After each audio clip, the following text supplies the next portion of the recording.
tutorial, I'm going to show you, in case you are applying a filter to a dataset, how to sum only the values that you are showing and not to sum the values that have been hidden.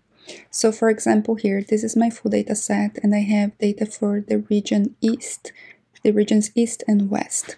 So if I come here to G18 and I do equal sum, you see that my value here, the total is 8,000.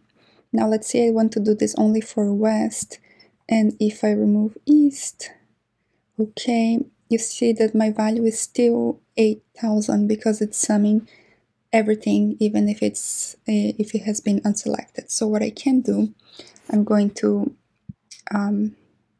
delete the sum and I'm going to use a formula that is called subtotal, so equals subtotal. And the way it works here, you have to use number 9 because number 9 basically is to tell the function that we are going to do a sum.